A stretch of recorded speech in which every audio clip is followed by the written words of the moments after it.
What's in, players? Look, I'm already knowing, you feel me? I ain't even gonna address it like that. I just been slacking. Pretty bad, and I'm sorry. So a lot done happened over the past few days.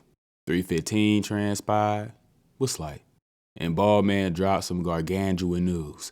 We'll get to that later though. Firstly, Jack Della Maddalena dethroned Bilal Muhammad in quite impressive fashion. He showcased everything that we already knew he had and then some. He is a phenomenal boxer. Him and Ilia really taking boxing and MMA to another level. But Jack ain't limited. His striking overall is top notch. Footwork was great, relying a lot more on that and head movement against Bilal. Had slipped on the outside of a jab and landed a knee off it in the 5th round. He's often approached fights more as a boxer. High guard, plying a little heavy on that front foot. But in this one, his guard wasn't as high, making him more ready to dig underhooks on them shots. Good segue. His takedown defense was very impressive. Was real slippery in them scrambles, which has always been the case, but his initial defense on them shots themselves was strong. Answering the many questions about his takedown defense. It was hard to figure out how I was feeling about it in the past because there was some understandable asterisks on other performances. But even so, it was hard to ignore what we had seen when it came specifically against Gilbert Burns. Bilal is a whole nother animal when it comes to wrestling to him. So basically pre-fight, the thought process was takedown defense was aight, but the scrambles and get-ups are on point. And I just ain't know if I could trust that in a matchup against Bilal Muhammad. Clearly I should have. And speaking about Bilal, he had him a good performance and all, but like, what exactly was the game plan? My brother in Christ, what was the thought process? Because to actually go out there and strike with Jack Della was certainly a choice. Had him some success, but to think winning the fight that way was happening is absurd. Had waited quite a while to start shooting like a Nimrod, but probably his biggest strength was able to shine. His durability. I ain't gonna lie, saying somebody's best thing is their durability is kinda disrespectful. Make it sound like you suck at the sport. That was not my intention. Bilal had just ate some big shots, good God. He wasn't able to fully weaponize his ability to tank him like he was in that Leon fight though. The pace and pressure he put on him was ridiculous. Why? Well, Leon's boxing is horrid. Wasn't too much to even worry about coming back as he was moving forward. But in the past, we have seen Bilal not fight like that. Only against competent boxers, or ones that are just outright better than him. Luke A., Jeff Neal, and now Jack. 170 in such a good place. Not just cause there's genuinely a lot of good fighters, but cause at the moment, nobody appears to just be leaps and bounds above the rest. We got some real comp at the top of that division, and that's what the game needs. Every fight lit. Now, for as happy as I am that Jack is now champion, he deserves it. And for as many great potential matchups Streets could get with him at the helm, I am still heartbroken at what this win has caused. It was known before it was confirmed what would be next had Jack won. Now it's locked. Islam done vacated and will be moving up to welterweight. I wanted to see Ilia versus Islam so bad, fool. And I believe that the sport needed it as well. UFC kinda sucked, just gonna be honest.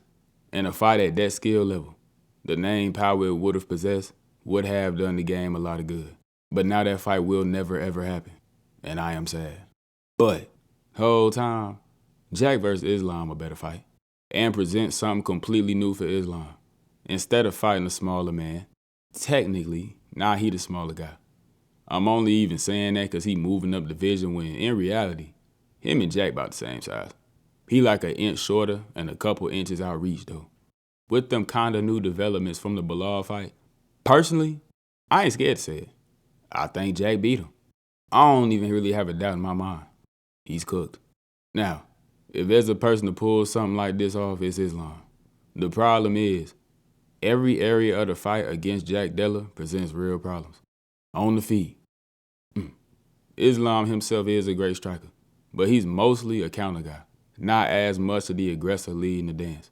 It'll be imperative that Jack knows and respects this. Do not get too ahead of yourself and at all recklessly come forward at Islam, he will make you pay. But in boxing exchanges, I favor Jack. And if we more neutral in the center, I think Jack is superior. I don't believe that Islam is quite as good of a wrestler as Bilal, and Bilal was struggling to get Jack down, so. Now in the clinch, we'll see.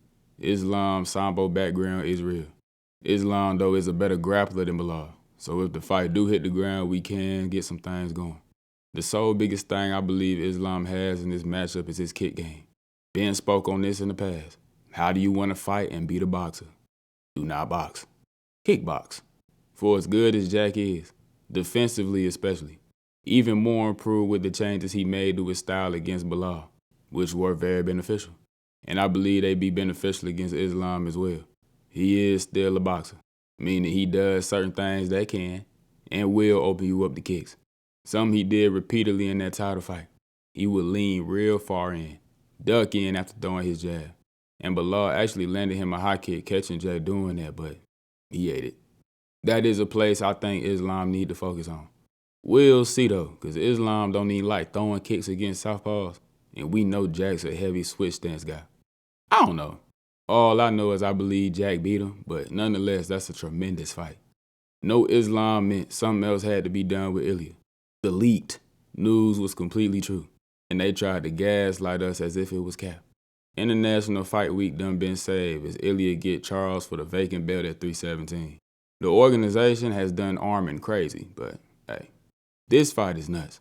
All questions about Ilia at lightweight will be answered June 28th. I do favor Ilia. Slightly though. The minus 400 odds I seen the other day are Mephistophelian. Charles has literally everything you need to beat Ilia Topuria, and I absolutely could see me talking myself into picking him when the time comes. Pantoja versus Kakar Francis the co-main, and I should be more excited for this John. Great fight. I am excited, kinda. I just don't think Pantoja losing to none of these guys. When thinking about the matchup logically though, Kai is stylistically the guy to do it. Good striker with great power and good takedown defense.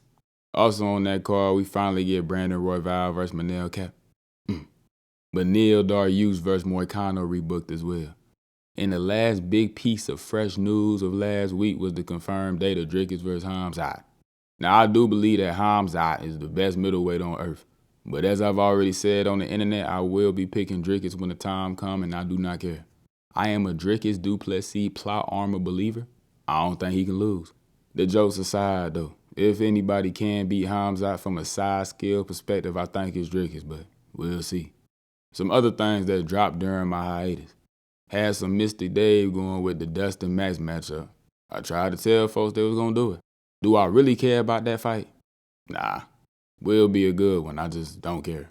Was interesting though, cause Dustin himself said he ain't even want that joint. Mentioned that the Justin trilogy was on his mind, as well as the Ilia fight, and boy, I absolutely would have booked that. That would have been awesome, but it's cool. And lastly, before I close, I'm scared, bro. Robert Whitaker versus RDR got announced, and I got deja vu. Literal PTSD, crazy when I got that notification. The last time Rob fought somebody who sucks, to be quite frank, ain't seem as though they deserve to be in a cage with him. He got demolished. And I've been of the opinion that RDR will go relatively far in this division due to the example Drius set. And now the moment may be here. Even though the next, honestly, about 25 days from this promotion gonna be absolute dog water, what'll follow should be generational.